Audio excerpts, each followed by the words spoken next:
Looking into the west, nothing is coming our way. I'll go and tell you just how hot it's going to be and for how long. Police are looking for the driver of a car that led police on a high-speed chase before crashing. Got some zip to it, right? Okay, there we go. As Dave just told you about that snow coming through, it's making things kind of a problem for some of the airlines. What coach is saying, these guys might have to hit a little harder if they stand a chance. It gets cold. Oh. Well, good morning to you. Time now is 7:12 and temperature currently is 65 degrees in Boise. And here's a look at your almanac. So the coolest temperature we've seen on the day as yet is 65 degrees. That's likely to be where we sit. 76 is the highest temperature so far coming in the overnight hours, early morning hours, and 61 is your normal low temperature. We're not likely to catch that today. Normal high temperature, 91 degrees. We'll hit that. And we'll go beyond it. 46 degrees, that record low temperature set back in 1993, but 60 years before, back in 33. It hit 108 degrees, a scorcher of a day back in history. And let's go and take a look at some other current temperatures around the Treasure Valley. I've already told you, Boise 65, more 60s as we look towards Mountain Home, lower 60s there, and mid 60s for Caldwell as well. Ontario with a warmer spot for the Treasure Valley right now with 71 degrees, and up to our north in the West Central Mountains we go to McCall, 51 degrees. That is a nice, cool, comfortable temperature. It'd be nice to be hitting that right now, but that is not the case as we have hot conditions for us, and that's going to continue on. We have a ridge of high pressure that's out to our west, and actually a closed upper low that is circling around in eastern parts of Washington near the Canadian border, and that is actually going to start to fill out with the high pressure. That will result in some showers in some isolated spots, but those isolated spots do not include the Treasure Valley. We'll look to that to happen towards the north of us in the mountains, and then also into the eastern mountains of Idaho as well. So this monsoonal moisture is not going to track our way either. We are out of luck when it comes to rain showers and cooler temperatures, and using that futurecast, putting it into motion for you to demonstrate what I'm talking about. We'll see showers start to kind of move through towards the border, but then they just kind of dissipate and they don't hit us at all. So no luck there, but we will see at least nice conditions. If you like the sunshine, that's the good news, because we're going to give you plenty of that. And then moving on, we'll see more conditions popping up for rain showers in the central part of the state as well as the eastern part of Idaho. Showers out to our west too in Washington. We'll keep an eye on that to see if that comes our way. But I'll tell you more on your forecast and the extended look coming up in just a moment. But for now, let's go and get the word on the streets. It's your Fox 12 Eye in the Sky traffic with Ron O'Brien. Send it back to Nate. Well, thank you, Ron. Story of the day, those blazing hot temperatures going to continue to persist and bring in the heat for the next several days. Today, sunny conditions continuing on, and that heat is there. You're going to feel it. Highs in the lower to upper 90s in the Treasure Valley. Could see a couple spots hitting that 100-degree mark as well. Partly cloudy tonight and warm, and 60 to 66 degrees, those lows in the Treasure Valley. Northwest winds blowing about 5 to 10 miles an hour. And then tomorrow, wind shifts to the north, 5 to 10 miles, still sunny. No relief in store for us for those temperatures. We will see highs in the mid-90s to the lower 100s around the area. And here's a look at your extended forecast. Going beyond today, we'll see a high of 99 tomorrow for Boise, so getting close to that triple-digit mark. And then we see mid-90s for Sunday and Monday. All this sunshine going to stay around for quite some time, and we're going to see our lows in the 60s, and then a slight cool down coming Wednesday, Thursday. Thursday, we should see a high near 93 degrees. So lower 90s is coming our way, Tammy. That's all good stuff. Well, he's been bitten more times than I can count, but assures me there's nothing to worry about here.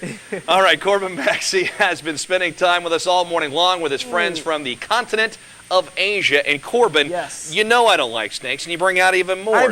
Newt even appeared on the cover of Vanity Fair magazine with actor Leonardo DiCaprio. Seems like an obvious pairing, Newt and Leonardo. Did you say that Newt was rejected? That's by his mother. Really sad. There's lots more to come on Fox 12 this morning. Jazz singer Emily Braden is stopping by to perform a couple of songs for us. Nate, what do you have there?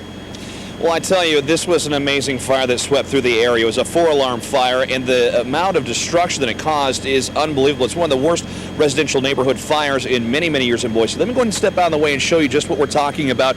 You can see here, that's what used to be a home, many memories associated with it. You can never imagine what it would be like to lose a home until it actually happens to you, and we've seen several folks returning back to the neighborhood at this point. They're seeing the devastation for themselves, some warm embraces amongst neighbors, but still, no one can truly understand until it actually happens to you.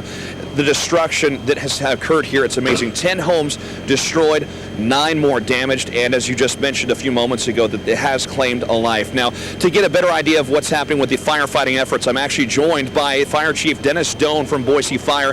And Dennis, I was hoping that you could tell me a little bit about what happened as far as the efforts go, how many people are on scene working, and where do you go from here? It looks freezing down there, though, Nate. And looks freezing and feels freezing right now. I was worried I had icicles hanging from my nose right now. I don't think so. But now, are you guys doing the... And I'm Nate Custer. Let's go ahead and talk with Dave Slater now, finding out what's happening with that weather forecast. Dave, yesterday was beautiful. I know Tammy and I both like the temperatures. Yeah. Boy, I tell you what, my mouth's already salivating thinking of barbecue right now. Barbecue. I know it's only 7:30, but I want some. That's right. All right. It's good anytime. I think you're right, Dave. We all need lunch after this show. Yeah. We're up There you so go. early. All right, thank you, Dave. When your overnight news, police are looking for the driver of a car that led police on a high-speed chase before crashing. Idaho State Police say that it started around 2:30 this morning when an officer tried to pull over a speeding vehicle on the connector.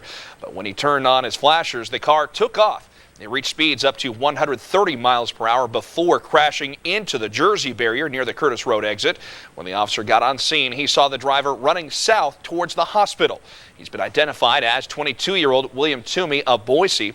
Anyone with information on his whereabouts is asked to call Idaho State Police at 846-7500. Ernie, your thoughts on Colonel Sanders?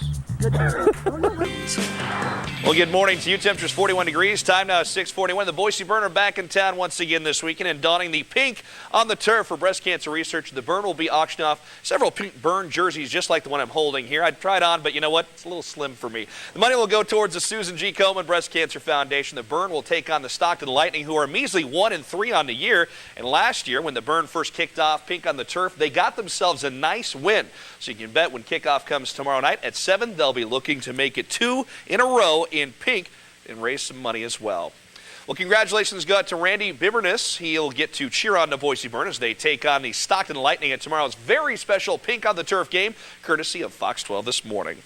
And in the past, the Boise State Bronco football team has closed off NFL Junior Pro Days to the public. However, that's all changing. The Bronco football team will be holding its annual Pro Day for current members of the 2009 squad tomorrow, and this year's session will be open to check out. Football players like Kyle Wilson and Richie Brockle will take part in drills similar to those used in the NFL draft process. Players will work out at Kevin Williams Sports Complex beginning at 1. In the future of the College Football's Bowl Championship Series will be back on center stage in Washington, D.C. today with Boise State Athletic Director Gene Blameyer taking part in the show. Blameyer is one of 4 college football officials scheduled to testify in front of a House of Representatives subcommittee in a hearing designed to push the sport closer to a playoff system. Congress originally invited Boise State President Bob Custra, but he had some prior obligations, so Blameyer is filling in for him. Well, Celtics and Bulls still duking it out in the first round of the NBA playoffs. Fourth quarter, Ray Allen on fire. Allen nails a 3, part of a 23-3 run game, all tied up at 91. They would trade punches all the way to double OT. Under 15 seconds left, Boston down 3. Allen hits his 9th 3 over Kirk Heinrich. Allen with 51 points. We are headed to the 7th overtime of the series and under a minute left in triple OT. The handoff to Paul Pierce. Stop and go. Dribble drive. His pass deflected. Stolen by Noah. Noah on the runway. Noah with the right hand. It's done. Counted the foul. I don't believe what I just saw.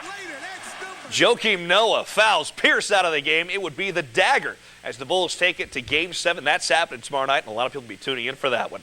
That'll do it for your sports, and time now is 6:44. Let's get a check on your weather forecast, see how things are shaping up for us.